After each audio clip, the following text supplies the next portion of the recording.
ভূপেন বৰা, আপোনাক আমি এই আমাৰ অনুষ্ঠানলৈ স্বাগতম জনাইছো। নমস্কাৰ। আমি আপোনাৰ পৰা এটা বিহুৰে অনুষ্ঠানটি আৰম্ভ কৰিব বিচাৰিছো, গতিকে আমি আপোনাক বিহুৰে অনুষ্ঠানটি আৰম্ভ কৰিবৰ কাৰণে অনুৰোধ কৰিছো। এই বিহুৰে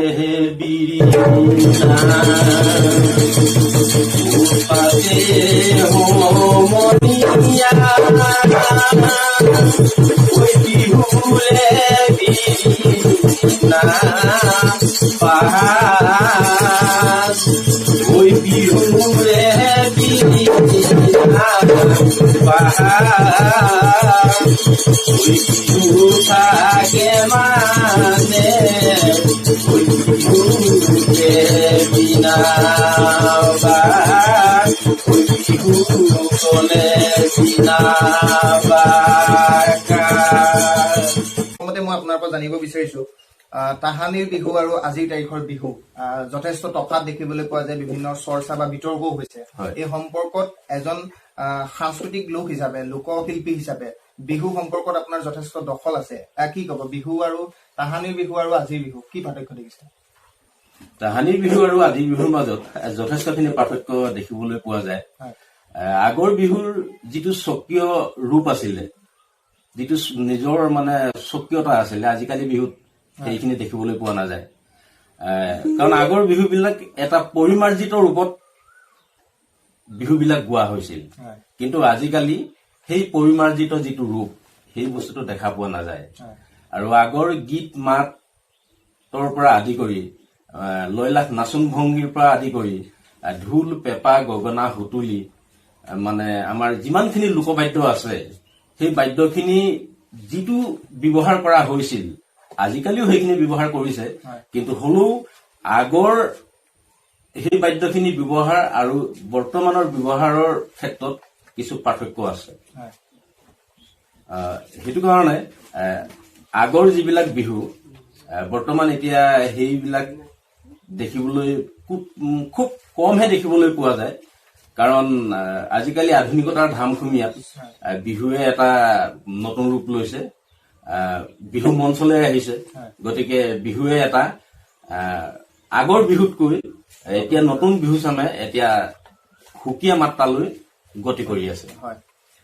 আৰু জানিব খুজিম, আমি জানো যে আপুনি কেৱল অসমতেই নহয়, আপুনি ত্ৰিপুৰাতো আপুনি বিহুৰ যিটো ৰূপ, সেই ৰূপটো আপুনি এটা ফুটা তুলিবলৈ সক্ষম হৈছিলে, আমি যিমান দূৰ জানো।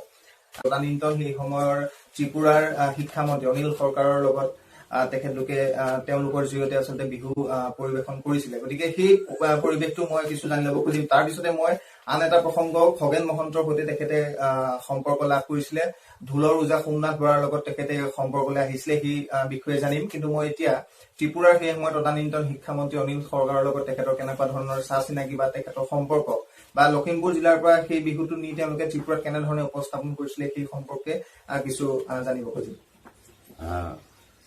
2002 চনত তেতিয়া মই গুৱাহাটীত আছিলো, আৰু সেই সময়ত গুৱাহাটী খানাপাৰা ট্ৰাইবেল ৰিচাৰ্চ ইনষ্টিটিউটত নৰ্থ ইষ্টৰ মানে কালচাৰেল হোম মিনিষ্ট্ৰী এফেয়াৰ্ছৰ মানে আণ্ডাৰত এখন ছেমিনাৰ হৈছিলে। তাত আমি অংশগ্ৰহণ কৰিছিলো, আৰু তাত অংশগ্ৰহণ কৰোঁতেই ত্ৰিপুৰাৰ PK হালদাৰ নামৰ এজন ব্যক্তি আহিছিলে। তেখেতে আমাৰ বিহুখন চাই ইমান ভাল পালে, তেখেতে লগে লগে আমাৰ লগত যোগাযোগ কৰিলে, আৰু ঠিক এমাহৰ পাছতে আমি ত্ৰিপুৰালৈ গৈ আমি তাত 10 দিনীয়া এটা বিহুৰ কৰ্মশালা কৰিছিলো। তাত ইমানেই এটা সুন্দৰ পৰিৱেশ, আৰু তাত মানে বিহুটো শিকিবৰ কাৰণে মানুহখিনিৰ যিটো উৎসাহ, মানে সেইখিনি দেখি আমি নিজেই ক'ব নোৱাৰা হৈ গৈছিলো। আৰু সেই 10 দিন মানে ত্ৰিপুৰাৰ অলিয়ে গলিয়ে আকাশে বতাহে কেৱল মানে বিহুগীতৰে চৰ্চা চলিছিলে তাত। গতিকে সেইটো এটা বহুত দীঘলীয়া অভিজ্ঞতা, মানে ইমান কম সময়ৰ ভিতৰত মানে বৰ্ণনা কৰিব মই নোৱাৰিম। আৰু অনুষ্ঠানৰ শেষত আমি ত্ৰিপুৰাৰ ধামাইল গীত বুলি বাঙালী জনগোষ্ঠীৰ ধামাইল গীত আৰু আমাৰ বিহুৰ আমি অনুষ্ঠানৰ শেষত মানে এটা যুগলবন্দী কৰিছিলো। আৰু সেই অনুষ্ঠানটো ইমানেই মনোমোহা হৈছিলে ত্ৰিপুৰাৰ বিভিন্ন বাতৰি কাকত জাগৰণ দেশীৰ কথা তেনেকে আদি কেইবাখনো বাতৰি কাকতে মানে আমাক হেডলাইনত মানে পোহৰলৈ আনিছে তাত মানে এনেকুৱা এটা পৰিৱেশ সৃষ্টি হৈছিলে মানে নিজকে মানে কি কল্পনা কৰিব নোৱাৰা মানে ভাবিব নোৱাৰা এটা পৰিৱেশ হৈছিলে তাত আমি তেওঁলোকৰ যিটো ধামাইল গীতৰ লগত মানে আমাৰ বিহুটো আমি যুগলবন্দী কৰিছিলো তাৰ একোত মই অকণমান মানে গাই দিব বিচাৰিছো আমি কি হেৰিলাম জলের ঘাটে গিয়া সহজনী গো কি হেরিলাম জলের ঘাটে গিয়া আমি কি হেরিলাম জলের ঘাটে গিয়া সহজনী গো কি হেরিলাম জলের ঘাটে গিয়া ও তেরি মুখ চান্দে পরিয়াছে ফান্দে ও তেরি মুখ চান্দে পরিয়াছে ফান্দে ও আমার কাকের কলছি ও আমার কাকের কলছি গেল যে ভাসিয়া সহজনী গো কি হেরিলাম জলের ঘাটে গিয়া আমি কি হেরিলাম জলের ঘাটে গিয়া সহজনী গো কি হেরিলাম জলের ঘাটে গিয়া আৰু আছে গীতটো মই মাত্ৰ অকণমানে গুণগুণাই দিছো আৰু তাৰ মানে সেই অনুষ্ঠানটোৰ শেষতে আমি দুদিন আছো সেই দুদিনত ত্ৰিপুৰাৰ শিক্ষামন্ত্ৰী অনুল চৰকাৰদেৱৰ লগত আমি ত্ৰিপুৰাৰ প্ৰেছ ক্লাবত মানে এখন কবি সন্মিলন হৈছিলে তাতো আমি অংশগ্ৰহণ কৰিছোগে তাতো আমি বিহু প্ৰদৰ্শন কৰিছো আৰু ত্ৰিপুৰাৰ মানে এইটো কোন চাইড পৰিব এতিয়া মই মানে অলপ পাহৰি গৈছো মানে ত্ৰিপুৰাৰ যিটো ত্ৰিপুৰেশ্বৰী যিটো মন্দিৰ তাৰ অলপ আগত মানে এখন হাইস্কুলত ৰূপালী আৰু সোণালী জয়ন্তী মানে উৎসৱৰ এখন সভালে তেখেতক নিমন্ত্ৰণ কৰিছিলে তেখেতৰ লগত আমিও তালৈ গৈ মানে সেই অনুষ্ঠানত যোগ দিছিলো আৰু সেই তেখেতে আমাৰ লগত মানে ত্ৰিপুৰেশ্বৰী মন্দিৰ দৰ্শন কৰিছে আৰু ঠিক আগৰ ৰজাদিনীয়া যিটো মানে হেৰি ৰুদ্ৰসাগৰ বুলি কয় মানে ৰুদ্ৰসাগৰত এটা বিখ্যাত মহল আছে সেই মহলটোৰ নাম হল নীৰমহল সেই মহলটো মানে চাৰিওফালে পানীৰে আগুৰা তাৰ মাজত আছিলে আৰু সেই মহলটো কোনে কেতিয়া বনাইছিলে সেই কথাটো কিন্তু কোনেও ক'ব নোৱাৰে আৰু সকলোৱে কয় যে সেইটো মানে আগৰ দিনৰ মানে ৰজাদিনীয়া মহল গতিকে তেনেকে বহুতখিনি আমাৰ অভিজ্ঞতা হৈছিলে সন্মিলনখনৰ ফটো ইয়াতে আমি দেখা পাইছো সেই সময়ত তদানীন্তন শিক্ষামন্ত্ৰী অনিল চৰকাৰ ইছমাইল হুছেইনো আছিলে ইছমাইল হুছেইনৰ কেনেকে তাতে তেখেতৰ সম্পৰ্কটো অকমান জানিব ইছমাইল হুছেইন ছাৰ আমাৰ গ্ৰুপ লিডাৰ আছিলে তেখেতৰ নেতৃত্বতে আমি ত্ৰিপুৰালৈ গৈছিলো তেখেতেই মানে সকলোখিনি যোগাযোগ কৰি মানে আমাক লৈ গৈছিলে আৰু গোটেই দলটোৰ নেতৃত্বটো মানে তেওঁ দিছিলে কিন্তু পৰিচালনাটো মই আৰু আমাৰ গাঁৱৰে অতুল দত্ত মোৰ বন্ধু মানে আমি দুয়োজনে গোটেই বিহুখন আমি পৰিচালনা কৰিছিলো আৰু দলটোৰ নেতৃত্ব দিছিলে তেওঁ গতিকে সেই সূত্ৰে মানে তেখেতৰ সহধৰ্মিনী চাবেৰা বেগম আৰু পুত্ৰ চাকিলিন যান মানে তেওঁলোকো আমাৰ লগত গৈছিলে মানে ইছমাইল হুছেইনৰ ভূমিকাটো খুব গুৰুত্বপূৰ্ণ আছে তাৰপিছতে মই আৰু জানিব বিচাৰিম আপুনি বিহু সম্ৰাট অসমৰ খগেন মহন্তৰো সম্পৰ্ক পাইছে কেতিয়াৰ কথা আছিলে এইটো ঠিক চনটো মই অকণমান পাহৰি গৈছো এইটো 2002 চন মানৰ কথাই হ'ব নেকি সেই সময়ত গুৱাহাটীতে মই অলপ দিনৰ পৰা মানে আছোগৈ তাত তেতিয়াই মানে খগেন মহন্তৰ হেৰি মানে ৰূপপুৰ জ্যোতিপ্ৰসাদ আগৰৱালাৰ জন্ম শতবাৰ্ষিকী সেই অনুষ্ঠানটোত মানে গুৱাহাটী ৰাজপথত যেতিয়া আমি বিহু কৰি গৈ আছিলো তেতিয়া খগেন মহন্তদেৱে আমাৰ লগত আহি বিহু গাইছিলেহি আৰু মানে কি গোটেই পথছোৱা মানে আমি কটন কলেজৰ পৰা মানে আমাৰ মানে যাত্ৰাটো আৰম্ভ কৰিছো আকৌ ঘূৰি গৈ কটন কলেজত সোমোৱালৈকে তেখেতে আমাৰ লগত বিহু প্ৰদৰ্শন কৰি মানে আমাৰ লগত নাচি বাগি গৈছিলে মানে সেইটো এটা খুব মানে কি পাহৰিব নোৱাৰা এটা স্মৃতি কাৰণ অসমৰ এজন লোকশিল্পী ইমান এজন ডাঙৰ লোকশিল্পী আমাৰ নিচিনা ইমান থলুৱা শিল্পী এজনৰ লগত একেলগে নাচি বাগি গীত গাই মানে অনুষ্ঠান পৰিবেশন কৰাটো আমাৰ বাবে খুব গৌৰৱৰ বিষয় আছিলে এখন হল দ্য টেলিগ্ৰাফ নৰ্থ ইষ্ট এইখন প্ৰকাশ হৈছিলে গুৱাহাটীৰ পৰা জুন 2002 চনৰ 18 তাৰিখে ইয়াতে আছে খগেন মহন্ত লিডছ এ কালচাৰেল প্ৰচেছন বিজু বড়োৰ দ্বাৰা প্ৰকাশিত এখন ফটো আছিলে এখন দ্য নৰ্থ ইষ্টত প্ৰকাশ হৈছিলে এখন হল দৈনিক অসম এখন 2003 চনৰ 19 জুনত ইয়াতো খুব সুন্দৰকৈ প্ৰথম পৃষ্ঠাতে ৰূপকোঁৱৰ জ্যোতিপ্ৰসাদ আগৰৱালাৰ জন্ম শতবাৰ্ষিক সামৰণি উপলক্ষে গুৱাহাটীত উলিওৱা বৰ্ণাঢ্য শোভাযাত্ৰা বিহুৱা বিহুৱতীৰ দল ত্ৰিপুৰাৰ পৰা প্ৰথম প্ৰকাশ জাগৰণ বুলি এখন দৈনিক বাতৰি কাকত ইয়াতো এখন স্থিৰ চিত্ৰ প্ৰকাশ হৈছিলে ইয়াতো দিছে যে আগৰতৰা সংগীত মহাবিদ্যালয়ে আয়োজন কৰা সপ্তাহজোৰা বিহু নৃত্য আৰু গানৰ কৰ্মশালা এইখন এখন ত্ৰিপুৰাৰ পৰা প্ৰকাশিত বাতৰি কাগজ প্ৰথমখন বাতৰি কাগজ তাতো এটা খুব সুন্দৰ স্থিৰ চিত্ৰ খুব সম্ভৱ এইখন ত্ৰিপুৰাৰে স্থিৰ চিত্ৰ আছিলে এখন ত্ৰিপুৰাৰ ফটো দ্য নৰ্থ ইষ্ট টাইমছত প্ৰথম পৃষ্ঠাতেও এখন এইটো বাতৰি প্ৰকাশ হৈছিলে জননেতা ভীমবৰ দেউৰীৰ জন্ম শতবাৰ্ষিকী উপলক্ষে আয়োজন কৰা এটা বৰ্ণাঢ্য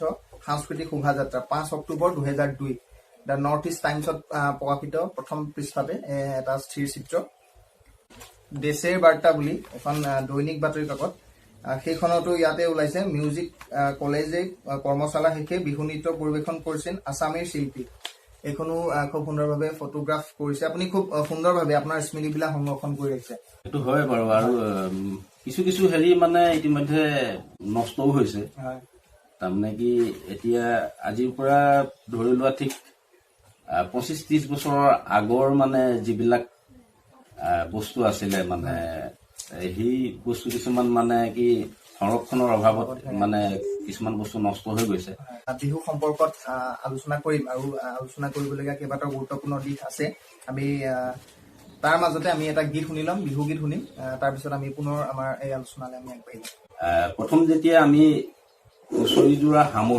সামৰাৰ শেষত গাঁৱৰ বৰনামতিজনে এটা বিহুৰ দীঘলীয়া এটা যোজনা লগায় আৰু সেই যোজনাবিলাক মানে ইমানেই পৰিমাৰ্জিত এটা ৰূপ আছিলে মানে সেই বস্তুখিনি আজিকালি ঠিক মাজে সময়ে দেখা পোৱা যায় কিন্তু প্ৰায় ক্ষেত্ৰত মানে সেইখিনি আজিকালি হেৰাই গৈছে তাৰে এটি যোজনা মই অকণমান আঁতৰাই দিব বিচাৰিছো চাগে চেহেলাবৰে এই দবুৰা কবাৰী ও বহু চেলাবৰে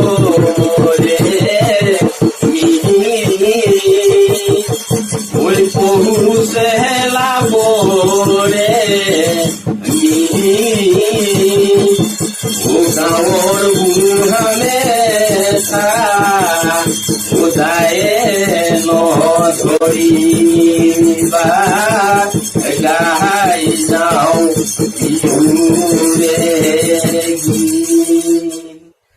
ঠিক এনেকুৱা কিছুমান আৰু যোজনা আমি উকিয়াই গাইছিলো প্ৰেমিকাৰ মানে বিৰহত মানে কিছুমান বনঘোষা আছিলে তাৰে এটি মানে ঠিক বনঘোষা মানে এটি মই আঁতৰাই দিব বিচাৰিছো ওই তোমারে বেজারন ওই ডিঙি কাটি মরি যাম তেরে বুয়াই যাম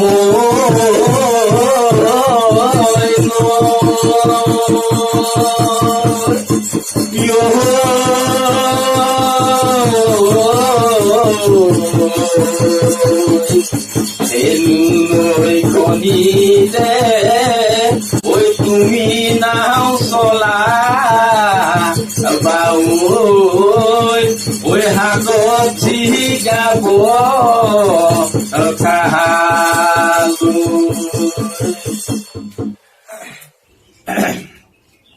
ওই তেললৈ একনা জুই চলা পাত নাচি কহতি লুণলৈ দুবনা জুই চলা পাত নাচি কহতি কিনো খাই চাৰি ভাতে লাহৰি জুই চলা পাত নাচি কহতি ঐ শীতল মাছৰ ফুলনি ঐ চেনী মাছৰ ফুৱানি ঐ তুমি ৰান্ধি দিবা তুমি ৰান্ধি দিবা ভাত তোমালোকৰ ঘৰলৈ জুই চলা পাত নাচি কহতি সদায় যাব পাৰো মই জুই চলা পাত নাচি কহতি ঠিক এনেধৰণে মানে আমি পুৰণি যিবিলাক জাত মানে তেনেকে আমি গাইছিলো আৰু বহুত কিছুমান আছে এনেই মই অকনমান মানে গুণগুণাই দিছো আপুনি পুৰণা গীতৰ চৰ্চা মানে যিহেতুকে আওৰাইছে মোৰ আৰু এটা মনত পৰিছে যি ফুল কোঁৱৰ মণিপুৰৰ গীত মানে বিহু গীততো সেইবিলাক খুব মানে আগতে গোৱা হৈছিলে যে সোণৰ ধোঁৱা খোৱা খালীৰ মণিৰাম ৰূপৰ ধোঁৱা খোৱা খালী এনেকুৱা ধৰণৰ গীতবিলাক প্ৰায় আজিকালি দেখিবলৈ পোৱা নাযায় কিন্তু ঠায়ে ঠায়ে বা কেতিয়াবা কেতিয়াবা এনেকুৱা গীতবিলাক যিবিলাক মণি কোঁৱৰ ফুল কোঁৱৰ গীত যিবিলাক বুৰঞ্জীমূলক গীত সেইবিলাকৰ চৰ্চাটো অকণমান সেই তেনেকুৱা এটা গীত আছে সোণৰ ধোঁৱা খোৱা খালীৰ মণিৰাম যদি আপোনাৰ মনত আছে আমি অকণমান শুনি ল'ব খুজিম সেই বস্তুবিলাক এনেকুৱা আমি ঠিক LP স্কুলত যেতিয়া আমি পঢ়ি আছিলো তেতিয়া আমি মইনা পাৰিজাতৰ হৈ মানে আমি কণ কণ মইনামণিবিলাক লগ হৈ আমি গাঁৱত হুঁচৰি পৰিৱেশন কৰিছিলো আৰু তেতিয়া আমি হুঁচৰিৰ মানে পদ হিচাপে আমি ফুল কোঁৱৰ মণি কোঁৱৰ তাৰপৰা পগলা পাৰ্বতীৰ গীত জোনা গাভৰুৰ গীত নাহৰৰ গীত মানে এনেকুৱা কিছুমান মানে আমাৰ গীতৰ হাত পুথি আছিলে সৰু সৰু মানে ঠিক সেইবিলাক আমি মানে হুঁচৰি মানে ঘোষাপদ হিচাপে আমি মানে গাইছিলো ঠিক মানে তাৰ পাছত মানে ঠিক সেই বস্তুখিনি আমি তেতিয়াই যি গালো তাৰ পাছত আৰু মানে বৰ্তমান পৰ্যায়ত মানে সেই বস্তুখিনি প্ৰায় একেবাৰে লুপ্ত হৈ যোৱাৰ নিচিনাই মানে হৈছে পগলা পাৰ্বতীৰ মানে যিটো হেৰি মানে ঠিক তাৰ অকণমান মই মানে গুণগুণাই দিছো উমাৰৰ ঘৰলৈ যাৱ তই পাৰ্বতী বাটত খাপে দিয়ে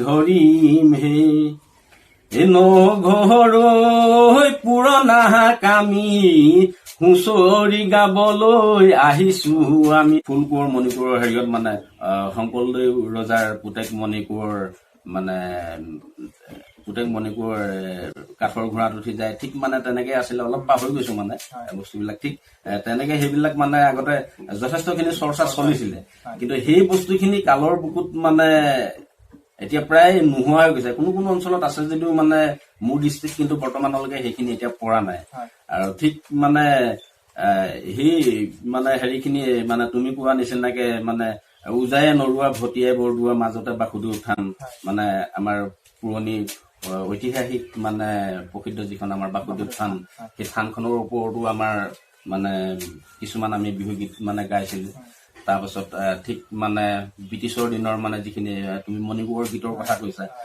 তাত মানে সোণৰ ধোঁৱা খোৱাত খালী ঐ মণিৰাম ৰূপৰ ধোঁৱা খোৱাত খালী ৰজাৰে ঘৰতে কিনোতাই লগালি ডিঙিত চিপে জৰি ললি কেনেকৈ ধৰিলে তোকৈ মণিৰাম কেনেকৈ ধৰিলে তোক এফালে যোৰাহাট এফালে গোলাঘাট মাজতে ধৰিলে তোক ছালত মলঙিলে চালেকৈ কোমোৰা টেকেলিত মলঙিলে লোন সোণৰ ধোঁৱা খোৱা খালীৰ মণিৰাম সেই গীতটি অকণমান শুনি ল'ব খুজিছো ঐ সোণৰ ধোঁৱা খোৱা খালি ঐ মণিৰাম খালি ঐ মণিৰাম ৰূপৰ ধোঁৱা খোৱা ৰূপৰ ধোঁৱা খোৱা ৰজাৰে ঘৰতে কিনো দাই লগালি ঐ কিনো দাই লগালি ঐ ডিঙিতে ধৰি ঠিক আগৰ মানে বিহুনাম বিলাকৰ যিটো পুৰণি ৰূপ বা যিটো পুৰণি ঠাঁচ এতিয়া বৰ্তমান যুগৰ লগত সেই বস্তুটো কিছু পৰিৱৰ্তন হৈ আহিব কিন্তু সেইটো পৰিৱৰ্তন হৈ আহিলেও মানে আগৰ মূলটো যাতে হানি নহয় গতিকে সেই মূলটো ৰক্ষা কৰি মানে এতিয়া হেৰি কৰা আৰু ঠিক মানে এতিয়া নতুন কিছুমান মানে আমাৰ মানে গায়কে সেই বিষয় লৈ মানে কিছুমান চিন্তা চৰ্চাও কৰিছে বা কিছুমান কেছেট খুব সুন্দৰকে তাত উপস্থাপনো কৰিছে কিন্তু প্ৰায়খিনি কেছেটেই মানে আজিকালি শুনিবলৈ পোৱা যায় মানে কি উচ্ছৃংখল মানে কি বিহুৰ যিটো স্বকীয় মাদকতা স্বকীয় যিটো ৰূপ সেই বস্তুটো মানে কি দেখিবলৈ পোৱা নাযায়। আমি যে বহাগৰ আৰম্ভণিতে গৃহস্থৰ ঘৰে ঘৰে হুঁচৰি গাওঁ, এই হুঁচৰি গোৱাৰ যিটো মূল উদ্দেশ্য, সেই মূল উদ্দেশ্যটো আপুনি আপোনাৰ ধৰণে কি বুলি ভাবে? হুঁচৰি গোৱাৰ মূল উদ্দেশ্যটোৱে হৈছে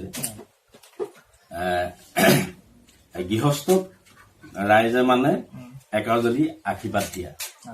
কাৰণ টাই ভাষাত হুঁচাৰি শব্দটোৰ মানে অৰ্থ এনেধৰণে প্ৰকাশ কৰিছে, হু মানে চিঞৰি চিঞৰি, আৰু চা মানে আশীৰ্বাদ, ৰি মানে আনন্দত উৰুলিকিত হোৱা, মানে আনন্দত অধীৰ হৈ মানে গৃহস্থৰ ঘৰত মানে হিয়া উজুৰিয়াই মানে হিয়া উজুৰিয়াই আশীৰ্বাদ দিয়া। কাৰণ হুঁচৰি আৰম্ভণিতে গৃহস্থৰ কুশলৰ অৰ্থেই বোলা জয় হৰি বোলা বুলি কৈ গৃহস্থৰ মানে কুশল মংগল ধ্বনি দিহে হুঁচৰি যোৱা আমি তাত আৰম্ভ কৰো। তাৰপিছত কোনো কোনো লোকে গোহালিত গৰু, পুখুৰীত মাছ, বাৰীত তামোল পাণ, ভঁৰালত ধান, তেনেকে মানে আমাৰ জনজীৱনৰ লগত যিখিনি বস্তু সাঙুৰ খাই আছে সেইখিনি মানে উভৈ নদী হবৰ কাৰণে ৰাইজে জয়ধ্বনি দিয়ে। কোনো কোনো লোকে হুঁচৰি বস্তুটো হ'ল কি, প্ৰতিঘৰ গৃহস্থৰ বা গোটেই গাঁওখনৰ যিমান ঘৰ মানুহ আছে, ধনী দুখীয়া উচ্চ নিচ বুলি একো কথা নাই তাত। কাৰণ মানে হুঁচৰি বোলা বস্তুটো হ'ল এনেকুৱা, বা হুঁচৰি বিহুটো মানে এনেকুৱা, মোৰ অনুভৱ মানে আমি এই ৰঙালী বিহুটিৰ দ্বাৰা মানে আমাৰ মাজত মানে কি ধনী দুখীয়া উচ্চ নিচ আমাৰ যিখিনি ভেদাভেদ সেইখিনি আমি মানে সেই মুহূৰ্তত আমি পাহৰি যাওঁ। আমি সকলো এক হৈ মানে একতাৰ দোলেৰে আমি মানে বান্ধ খাই পৰো। আৰু মানে সেই বস্তুটোৰ দ্বাৰা আমি মানে এতিয়া কিছুমান আমি বিহু মেলাতো দেখিছো, কাৰণ এখন বিহু মেলাত নানা জাতি জনজাতি মানে লোকে আহি তাত অংশগ্ৰহণ কৰে।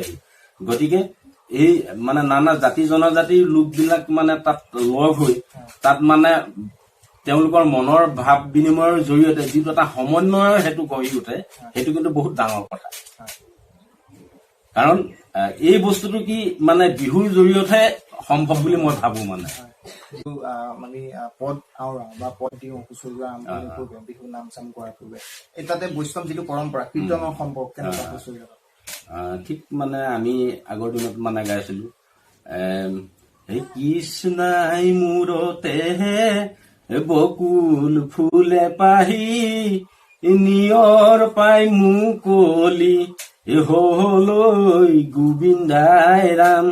তাৰ পাছত এহে উতিয়ে জয় জয় হে মালতী জয় হৰি। তাৰপৰা ঠিক এই গোবিন গোবিন গোবিন হে ৰাম কৃষ্ণ হৰি হে ৰাম কৃষ্ণ হৰি জয়। ঠিক তেনেকে আৰু বহুত কিছুমান আছে মানে কি এতিয়া এই গোটেইখিনি আওৰাবলৈ হলে বহুত দীঘল হ'ব। এনে থুলমূলকে মই মানে দুটামানহে মানে ঠিক তেনেকে আমি সেই পদবিলাক আজিও আৰম্ভ কৰো, বা এতিয়াও মানে বিশেষকে আমাৰ মানে গাঁৱত আমি তেনেকেই হুঁচৰিবিলাক আৰম্ভ কৰি আছো। মই আৰু এটা জানিব খুজিম, আপোনালোকে পুৰণি মানে আগৰ দিনত কেনেকে আখৰাবিলাক কৰিছিলে? খুব কৰ্মব্যস্ত আছিলে, আপোনালোকে কৃষিৰ লগতো খুব সেই সময়ত যিহেতুকে আজিৰ নিচিনাকে বিজ্ঞানৰ প্ৰযুক্তি ইমান মানে উন্নতি নাছিলে যে আপোনালোকে চব বিজ্ঞানৰ জৰিয়তে কৰিব বা সা সঁজুলি ব্যৱহাৰ কৰিব। আপোনালোকে নিজেই খেতি কৰিবলগীয়া হৈছিলে, আপোনালোকে নিজেই হয়তো ধান কাটি আনিবলগীয়া হৈছিলে, মৰণা মাৰিবলগীয়া হৈছিলে। সেইবোৰ পৰম্পৰা প্ৰায় মানুহৰ জৰিয়তে কৰা পৰম্পৰাটো প্ৰায় নাইকিয়া হৈছে, প্ৰায় বুলি কৈছো। তেতিয়া কেনেকে আখৰাবিলাক কৰিছিলে? খুব এটা সুন্দৰ পৰিৱেশ। আপোনালোকে ইয়াৰ পৰা ত্ৰিপুৰাটো গৈ অনুষ্ঠান কৰিছে 10-12 দিনকে তাতে থাকি। গতিকে আচলতে কাম তাৰ মাজতে বিহু হুঁচৰি সংস্কৃতিটো ৰক্ষা কৰিবৰ কাৰণে কেনেকে আপোনাক সক্ষম হৈছিলে? বস্তুটো আচলতে এনেকুৱা মানে সেই সময়ত মানে কি মানুহৰ যিটো কৰ্মস্পৃহা মানে সেই সময়ত আমাৰ বহুত বেছি আছিলে মানে। আৰু ঠিক মানে চোত সোমোৱাৰ লগে লগে আমাৰ গা বিলাক মানে কি 7খন-8খন কৰি মানে উঠিছিলে। তেতিয়া আমি বিহুৰ আখৰা মানে এতিয়া ডাঙৰ হোৱাৰ পাছতো আমি বিভিন্ন মানে স্কুল ঘৰ বা মানে ৰাজহুৱা অনুষ্ঠান বিলাকত কৰিছো। কিন্তু তাৰ আগতে একেবাৰে মোৰ সৰুকালৰ এটা কথা কব খুজিছো। আমাৰ মানে শিঙীয়া পথাৰলৈ যোৱা যিটো মানে আমাৰ ৰাজহুৱা গোবাট, সেই গোবাটটোৰ তলত এজোপা ডাঙৰ মানে ঔটেঙা গছ আছে। সেই গছজোপা এতিয়াও আছে। সেই গছজোপাৰ তলত আমি স্কুলৰ পৰা আহি মানে আমাৰ সমনীয়া ল'ৰা ছোৱালীবিলাক গৈ আমি তাত গোট খাই আমি বিহুৰ আখৰা কৰিছিলো। থাকোঁতে মানে গছৰ তলত মানে আমি বিহুৰ আখৰা কৰিছিলো। বৰ্তমান যিমানখিনিলৈকে আগুৱাই নিব পাৰিছো সেইখিনি মানে নিবৰ কাৰণে চেষ্টা কৰি আছো। অনুষ্ঠান আমি সামৰিব লাগিব, তাৰ মাজতে আৰু এটা গীত আমি শুনি ল'ব বিচাৰো, বিহুৰ নাম এটা। হুঁচৰি বাহাই ঐ দলৌ চৰাই, এই তামোল থুকি পাণ গুচি এই ৰূপৰ শৰাই। এই হুঁচৰি বাহাই ঐ চেপা নিলে চুৰে, এই কেনেকৈনো পাতিছিলি এই বাপেৰে পুতেৰে। ঐ পাতিছিলো এই জেহেং জাবৰ দি, এই চুৰ পৈয়ে লৈ গল মই কৰিম কি। ঐ চাহ বোৱাৰী কি নিলে চুৰে, হাঁহজনী নি বাঁহ থলে, মানে হাঁহজনী থৈ বাঁহটোহে নিলে। এনেকুৱা কিছুমান মানে কি আমি ধেমেলীয়া গীতবোৰ আমি সেই সময়ত মানে গাইছিলো। মনত পৰাৰ কাৰণে ফটোখনৰ অকণমান মানে কি আঁৰাই দিলো। আৰু ঠিক মানে তেনেকে মানে ধেমেলীয়া কিছুমান আমি মানে বিহু গীতো মানে গাইছিলো, যেনেকে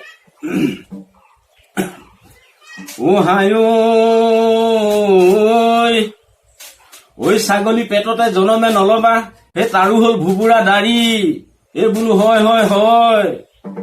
এই পূজা ভাগ আহিলে ঐ দেৱীৰে আগতে এই খেচেককৈ কাটিব ধৰি হেও লৰা মাক চেক চেকি পৰুৱাই খাই, হেও লৰা মাক চেক চেকি পৰুৱাই খাই।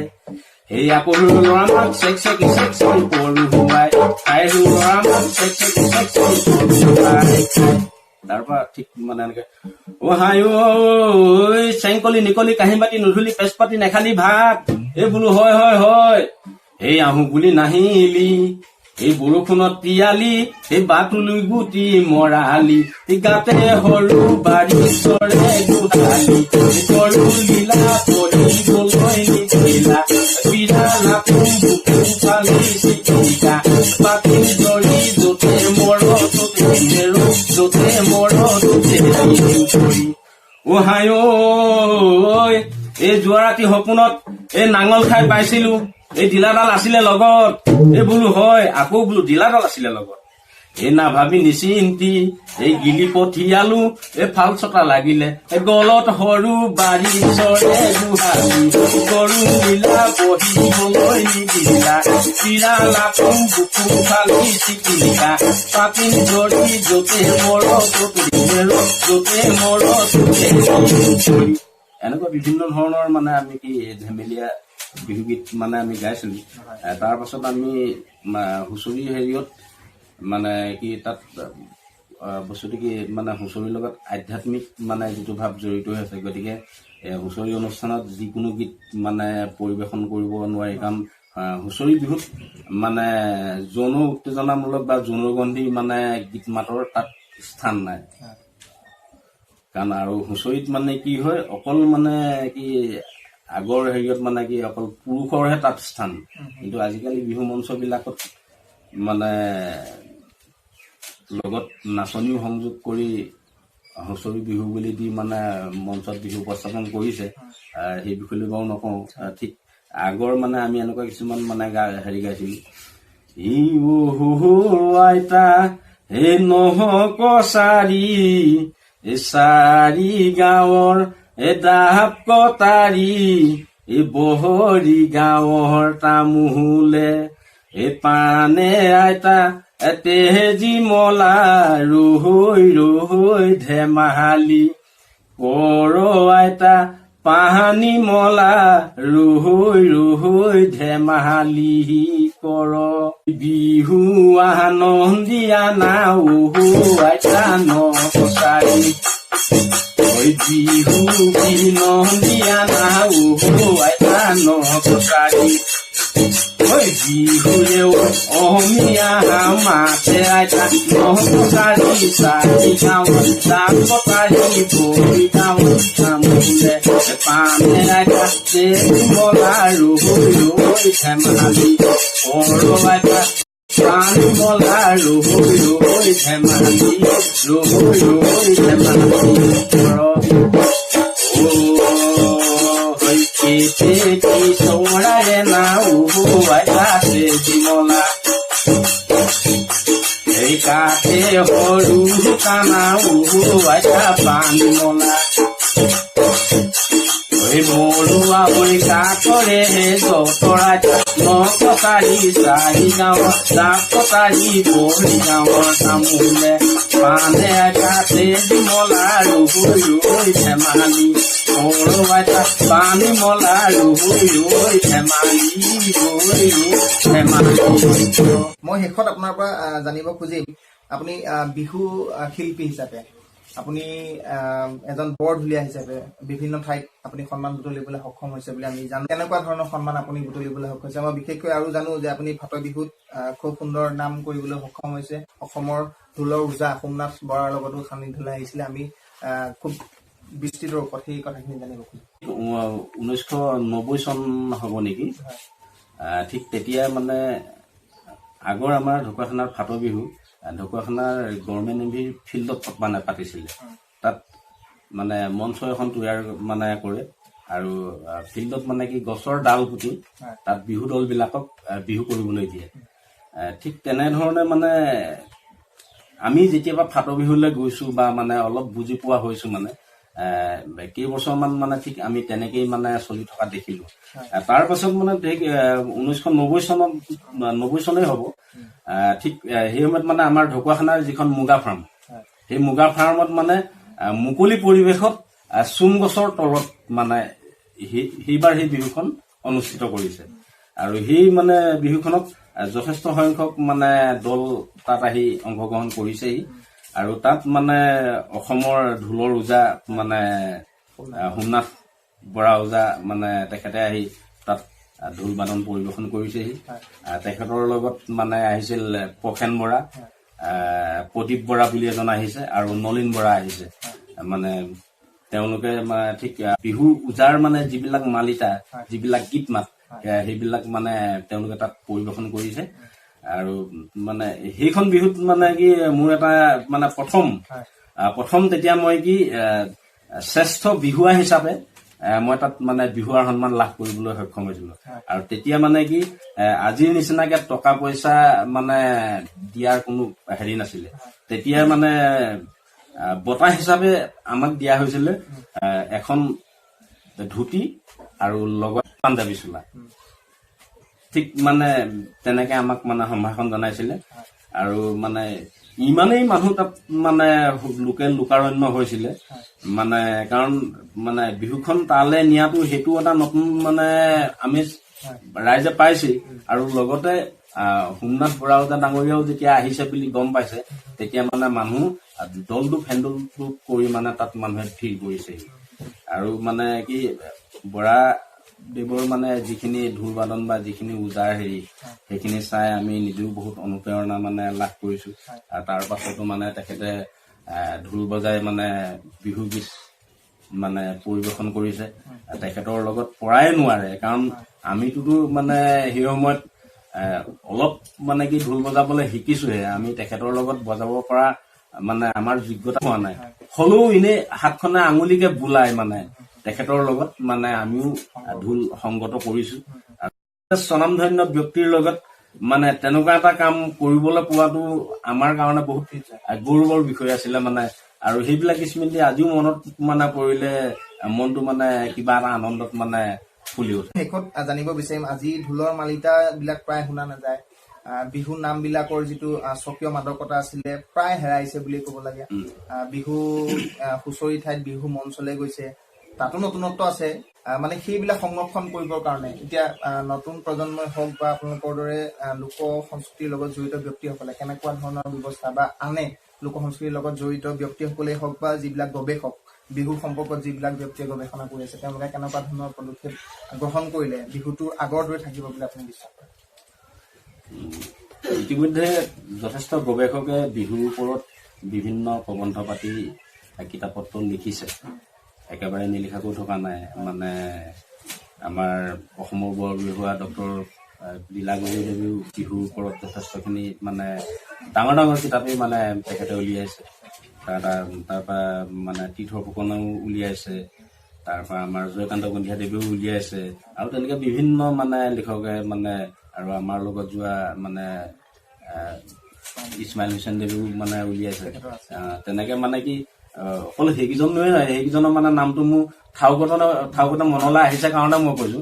আৰু বিভিন্ন লেখকে মানে কি বিভিন্ন ধৰণৰ কিতাপ পত্ৰবিলাক উলিয়াইছে, আৰু ঠিক পুৰণি যিবিলাক বিহুগীত সেইবিলাক সংৰক্ষণৰ মানে ব্যৱস্থা কৰি তেওঁলোকে তাত লিপিবদ্ধ কৰি থৈ গৈছে। সেইখিনি প্ৰায়খিনি বস্তু মানে কি আমাৰ পুৰণি যিখিনি মানে সংস্কৃতি, সেই বস্তুখিনি তেওঁলোকে আমাক সংৰক্ষণ কৰি ইতিমধ্যে আমাক দিয়ে। কিন্তু সেই বস্তুখিনি আমি কিমান অধ্যয়ন কৰিছো বা কিমান চৰ্চা কৰিছো সেইটো এটা বহুত ডাঙৰ মানে বিষয়। কাৰণ তেখেতলোকে বিভিন্ন গাঁৱে ভূঞে মানে অলিয়ে গলিয়ে বতাহ বৰষুণে ঘূৰি মেলি সেই বিহুগীতবিলাক সংগ্ৰহ কৰি মানে আমাৰ আগত দাঙি ধৰিছে। গতিকে সেই বস্তুখিনি আমি অন্তত যদি অলপ মানে চৰ্চা কৰো, নিশ্চয় মানে বিহুৰ আজিৰ যিটো ৰূপ মানে সেই ৰূপটো বোলে মানে কেতিয়াও নাযায়।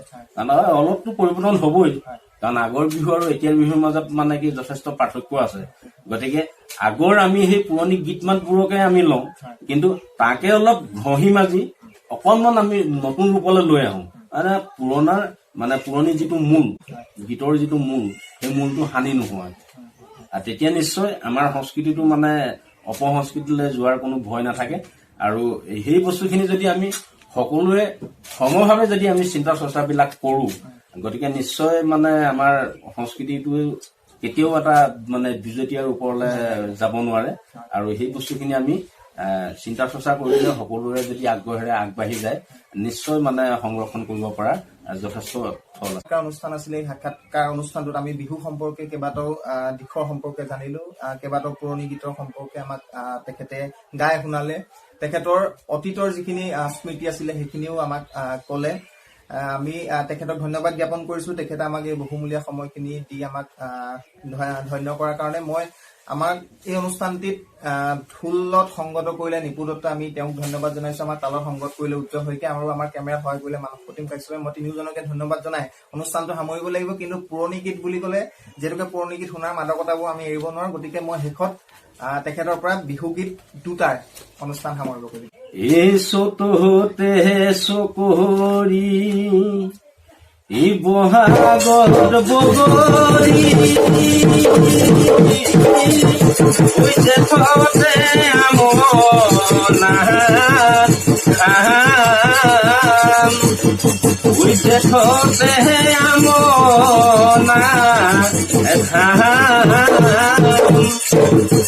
এই গৰু বিহুৰ দিনাখন এই লবাই আশীৰ্বাদ হৈছেহে বাবা বৈকুণ্ঠ ধাম।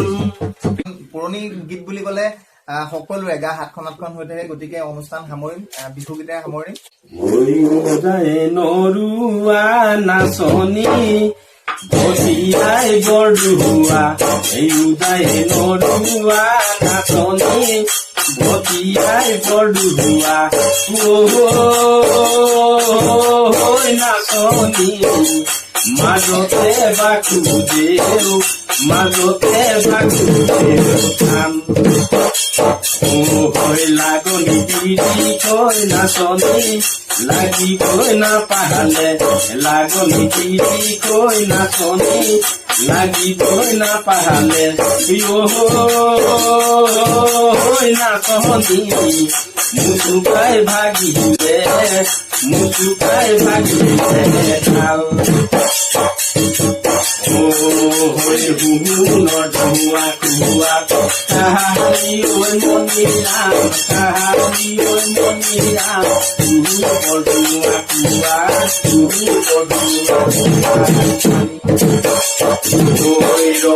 ৰদালে ঘৰতে কিনো গাই লগালি ঐ, কিনো গাই লগালি ঐ,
পক্ষী হৈ উৰি ফুৰি মাকাখন উৰণীয়া পক্ষী হৈ উৰি ফুৰি মাকাখন জিৰাহামনো বৰে গছৰ ডালতে হেৰা নাচনি জিৰামনো বৰে গছৰ জিৰামনো বৰে গছৰ ডালত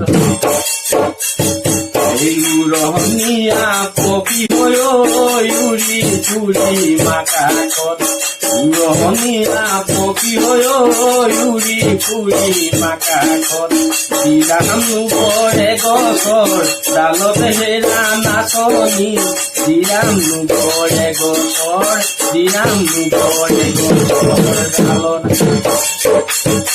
শুকান শুকান পাতে ঐ হাজি মামাৰ বাকস্থান শুকান শুকান পাতে ঐ হাজি মামাৰ বাকস্থান তুমি হবা জীৱন লগে হেৰা নাচনি তুমি হবা জীৱন তুমি হবা জীৱন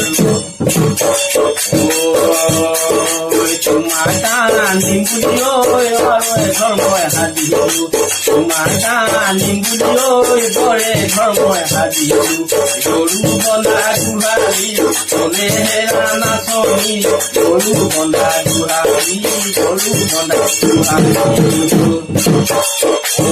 তুমি যে ঐ ভাবিছা ঐ মইনো বৰ ধুনীয়া তুমি যে ঐ ভাবিছা ঐ মইনো বৰ ধুনীয়া মোক কৈও ধুনীয়া নাই হেৰা নাচনি মোক কৈও ধুনীয়া মোক কৈও ধুনীয়া। ইমান সময় কথা পাতিলো অসমৰ লোক সংস্কৃতিৰ লগত জড়িত এগৰাকী বিশিষ্ট ব্যক্তি নিপেন বৰাৰ সৈতে।